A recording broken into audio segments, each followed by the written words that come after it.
मीनू और राजू महाराष्ट्र के एक गांव में रहते थे। बचपन में ही उनके माता पिता का देहांत हो गया था, इसलिए उनकी दादी ने उन्हें पाला था। गरीबी के कारण उनके घर में गैस सिलेंडर नहीं था। तीनों सुबह सुबह जंगल में लकड़ियाँ चुनने जाते थे। मीनू, तूने अभी तक कितनी लकड़ियाँ बीनी है? मैंने 15 लकड़ियाँ बीनी है बुद्धू, और तूने अभी तक सिर्फ 10 लकड़ियाँ बीनी है। दादी ये झूठ बोल रही है। इसने सिर्फ 10 लकड़ियाँ बीनी थी और फिर मेरी 5 लकड़ियाँ चुरा ली। तुम दोनों लड़ना बंद करो। तुम आपस में प्रतियोगिता क्यों करते हो? अपना अपना काम करो और उसी में खुश रहो। एक दिन सब, राजू, मीनू और उनकी दादी लकड़ियाँ बिन रहे थे तो उन्हें किसी के कराहने की आवाज सुनाई दी। ये आवाज तो तालाब की तरफ से आ रही है। चलो चल कर देखते हैं। कहीं कोई खतरनाक जानवर हुआ तो? बेटा, जरूरतमंदों की मदद करनी चाहिए। हमें कम से कम एक बार तो देख कर आना ही चाहिए कि कौन कराह रहा है। तीनों तालाब के किनारे पहुँचे। उन्होंने झाड़ियों में से छिपकर देखा कि एक राक्षस तालाब किनारे लेटा हुआ है और कराह रहा है। ये तो कोई भयानक राक्षस लगता है। क्या हमें इसके पास जाना चाहिए? तुम दोनों यहीं रुको, पहले मैं देख कर आती हूँ।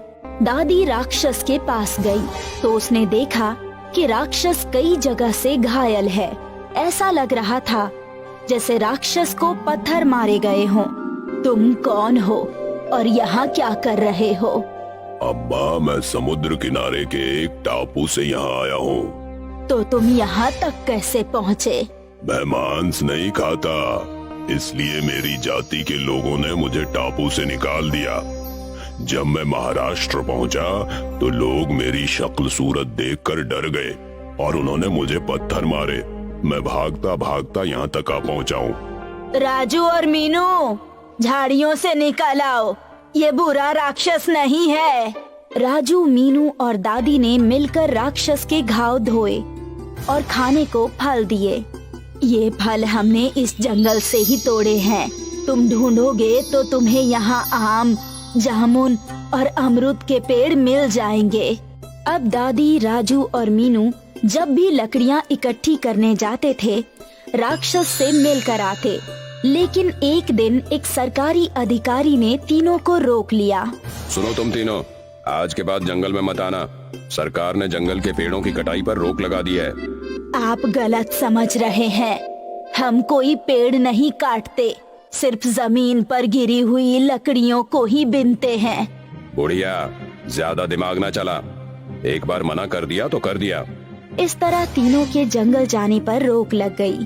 लकड़ियों के अभाव में राजू, मीनू के घर चूल्हा जलना भी मुश्किल हो गया। फल मिलने भी बंद हो गए। दादी अपनी जान पहचान की दुकान से राजू, मीनू के लिए कुछ सामान उधार ले आया करती थी। ये लो बच्चों, बिस्कुट नमकीन खाकर गुजारा कर लो। अब पता नहीं हमारे घर खाना कब पकेगा। कुछ दिनों बाद दादी जब दुकान पर पहुंची तो दुकानदार ने उधार देने से मना कर दिया। तुमने अभी पिछला उधार ही नहीं चुकाया है और अब फिर से सामान लेने आ गई। इस तरह तुम्हारा जीवन चलने वाला नहीं है। एक काम करो, बच्चों को लेकर मुंबई चले जाओ और वहाँ कुछ काम धंधा कर लेना। दादी ने घर आकर सारी बात राजू और मीनू को बताई। बच्चों, क्या तुम मुंबई चलोगे? हाँ दादी, मुंबई चलते हैं। मैं मुंबई देखने के लिए बहुत एक्साइटेड हूँ। लेकिन दादी, धंधा शुरू करने के लिए पैसे कहाँ से आएंगे? तुम्हारे दादा की अंतिम निशानी ये मंगलसूत्र मेरे पास रह गया है। इसे गिरवी रखकर कुछ पैसे तो मिल ही जाएंगे। राजू, मीनू और दादी मुंबई चले गए, लेकिन उन्हें समझ नहीं आ रहा था कि किस चीज की रेहड़ी लगाएं। दादी, मुंबई का वड़ा पाव फेमस है। वड़ा पाव की रेहड़ी लगाते हैं। नहीं, वड़ा पाव तो हर जगह बिक रहा है। पूरी आलू की रेहड़ी लगाते हैं। नहीं, समोसा और ब्रेड पकौड़ा। नहीं, चाउमीन और डोसा। चाउमीन की रेहड़ी लगाएंगे क्योंकि चाउमीन के ठेले यहाँ कम हैं। उधर राक्षस जंगल में परेशान हो रहा था। वो जंगल में राजू, मीनू और दादी का इंतजार कर रहा था। समझ नहीं आ रहा, ये राजू, मीनू और दादी अब मुझसे मिलने क्यों नहीं आते? कहीं वो मुझसे डर तो नहीं गए, या फिर कहीं वे नाराज तो नहीं है? मुझे कम से कम एक बार उनसे मिलने जाना चाहिए। एक दिन राक्षस ने जंगल के बाहर निकलने की कोशिश की, लेकिन सरकारी अधिकारी की नजर उस पर पड़ गई। वो बंदूक लेकर राक्षस के पीछे दौड़ा। राक्षस तालाब में घुस गया और उसने पानी में सांस रोककर अपनी जान बचाई। अधिकारी जब चला गया तो राक्षस बाहर आया। चाहे कुछ भी हो जाए, मुझे राजू, मीनू और दादी से मिलना होगा। कहीं तीनों किसी मुसीबत में तो नहीं है? वे तीनों मुसीबत में फंसे हुए थे, क्योंकि मुंबई में उनका चाउमीन का धंधा अच्छा नहीं चल रहा था। उनकी रेहड़ी के पास 2 और रेहड़ी वाले चाउमीन बेचने लगे। राजू, तुम घर पर चले जाओ और जमींदारों के खेत में मजदूरी कर लेना। यहाँ मुंबई में हम तीनों का खर्चा नहीं चल पा रहा है। रही बात हम दोनों की, तो मीनू और मैं यहाँ काम संभाल लेंगे। राजू गांव वापस लौट आया। राक्षस चाचा से मिले कई दिन हो चुके हैं। मुझे उनसे मिलकर अपनी परेशानी उन्हें बता देनी चाहिए। एक रात राजू झाड़ियों में छिपकर बैठ गया और सरकारी अधिकारी के सोने का इंतजार करने लगा। जैसे ही अधिकारी को नींद आई, राजू दबे पांव जंगल में घुस गया।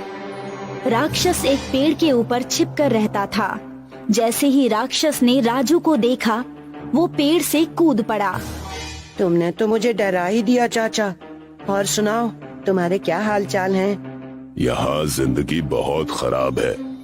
सरकारी अधिकारी रोजाना गश्त पर आता है और मुझे उससे छिपकर रहना पड़ता है। तुम लोग कहाँ चले गए थे? इतने दिनों बाद तुमसे मिलना हुआ। हम लोग मुंबई चले गए थे। दादी और मीनू अभी भी वहीं हैं। वहाँ हम लोगों का धंधा अच्छा नहीं चल रहा है, इसीलिए मैं लौट आया। तुमने कौन सा धंधा शुरू किया है? चाउमीन की रेहड़ी लगाई है। चाउमीन तो मुझे भी बहुत पसंद है और मुझे ब्रेड पकौड़ा भी पसंद है।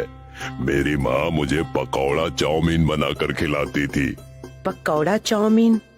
हाँ, चाउमीन बनाने के बाद उसे बेसन में मिलाकर तल लो तो पकौड़ा चाउमीन बनकर तैयार हो जाती है। क्यों न दादी पकौड़ा चाउमीन बेचे? सही पकड़ा। साधारण चाउमीन तो बहुत से लोग बेच रहे होंगे, और अगर तुम पकौड़ा चाउमीन बेचोगे तो तुम्हारे ठेले पर बहुत से ग्राहक खींचे चले आएंगे। राक्षस चाचा, इस बार मैं मुंबई अकेले नहीं जाऊंगा। आप भी मेरे साथ चलो। नहीं, मुझे पब्लिक में जाते हुए डर लगता है। डरो मत, मैं लोगों को विश्वास दिलाऊंगा कि तुम एक अच्छे राक्षस हो। राजू ने अगले दिन सरकारी अधिकारी से बात की। अंकल, जंगल में एक राक्षस रहता है, कृपया उसे मेरे साथ जाने दीजिए। राक्षस हम सब लोगों के लिए खतरा है, इसलिए मैं उसे मार कर ही दम लूंगा। आप मेरी बात का विश्वास कीजिए। वो राक्षस मांस नहीं खाता, इसलिए उसके टापू के लोगों ने उसे निकाल दिया। जब वो इंसानों के बीच पहुंचा तो हम इंसान उससे डर गए और उस पर पत्थर फेंकने लगे। लगता है राक्षस के साथ बहुत अन्याय हुआ है। ठीक है, तुम राक्षस को ले जा सकते हो। इस तरह राजू ने राक्षस को जंगल से बाहर निकाला। सारे गांव वाले राजू को राक्षस के साथ देखकर दंग रह गए। राजू राक्षस को मुंबई ले आया और उसने राक्षस को रेहड़ी पर खड़ा कर दिया। अब रेहड़ी पर बहुत से लोग आने लगे। वे राक्षस का दर्शन करते और पकौड़ा चाउमीन खाते। इस तरह राजू, मीनू और दादी के पास से पैसों की कमी दूर हो गई और वे खुशहाल जीवन बिताने लगे। अगर उन तीनों ने राक्षस की मदद न की होती तो आज वे राक्षस के दम पर पैसे नहीं कमा पाते। तभी तो कहते हैं, अच्छे कर्मों का अच्छा फल अवश्य मिलता है।